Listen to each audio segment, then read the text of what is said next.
Kwa majina naitwa Lucy Darabe Digenyek, ni mkurugenzi msaidizi sehemu ya uratibu wa huduma za msaada wa kisheria kutoka Wizara ya Katiba na Sheria.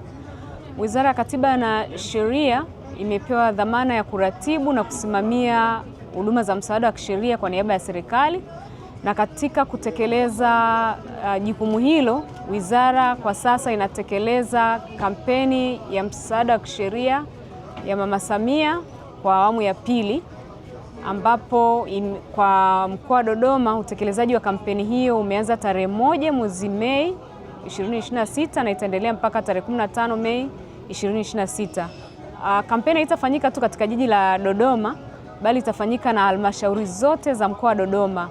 Kwa halmashauri hizi zote ukijumuisha na jiji la Dodoma, kampeni hii itafanyika kwa siku sawa, yani tarehe 1 mpaka 15 Mei 2026. Dhumuni la kampeni hii ni kutoa elimu ya kisheria kwa wananchi, kutoa ushauri wa kisheria, kuandaa nyaraka za kisheria, kusuluhisha migogoro kwa njia mbadala, kwa mfano migogoro ya ardhi na ndoa na migogoro mingine mbalimbali ya kisheria. Kutakuwa na ofisi au wataalamu kutoka ofisi ya mkoa ya ardhi pamoja na Wizara ya Ardhi na wataalamu pia kutoka jiji la Dodoma kwa ajili ya kuwahudumia wananchi. Natoa wito kwa wananchi wa Dodoma kuweza kushiriki katika kupata huduma za msaada wa kisheria kwa siku hizo 15, hususani kwenye eneo la ardhi. Endapo wana migogoro, iwe ni ya mipaka, iwe ni jambo lolote ambalo linawatatiza yamkini wanadai, wafike kwenye kiwanja cha mtekelezo kwa ajili ya kupata huduma hizo. Na kwanza tumeanza utekelezaji wa kampeni hii katika mkoa wa Dodoma, tumefikia takribani wananchi 54,000 mpaka leo kwa muda wa siku 3, na 25,000 kati ya wananchi hao ni wanaume, zaidi ya wanaume 25,000 na wanawake 28,000. Hapo ikijumlisha makundi mbalimbali, kuna madereva wa bodaboda, kuna wanafunzi wa sekondari, shule za msingi, kuna wafanyabiashara katika masoko, na wenyewe wamekuwa wakifikiwa na utekelezaji au huduma za msaada wa kisheria. Mimi naitwa Dennis Ngoira. Mimi changamoto yangu kwa kweli ya mikopo. Nimeomba mkopo kwenye kata ya Ng'ong'ona. Nimepitishwa kata ya Ng'ong'ona, nimepitishwa hadi jiji. Jiji wakaniambia kwamba tumewaachia benki.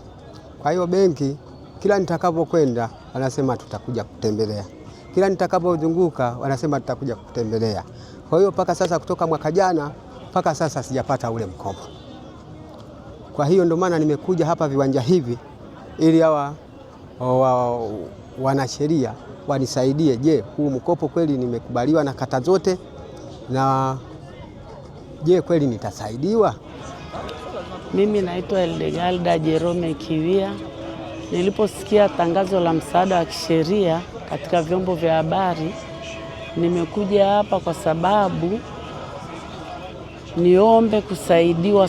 Kwanza moja, alipofariki mume wangu, dokumenti zile za ardhi, baadhi ya vitu viliibiwa, na baada ya kuibiwa nikaja nikafuatilia masuala ya kwenye hati kuhakikisha kwamba ziko salama.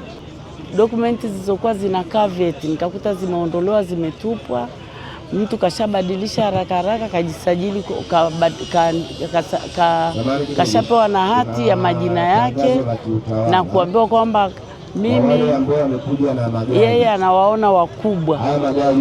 Wanasheria wale walichonieleza ni kwamba wamesema nikatoe kopi hizi dokumenti, watazifuatilia waone kwamba nini kinachoendelea. Lakini mimi ombi langu kubwa, wale wote waliohusika kufoji saini za marehemu, ninaomba washughulikiwe kwa sababu hawafati maadili ya misingi ya kazi.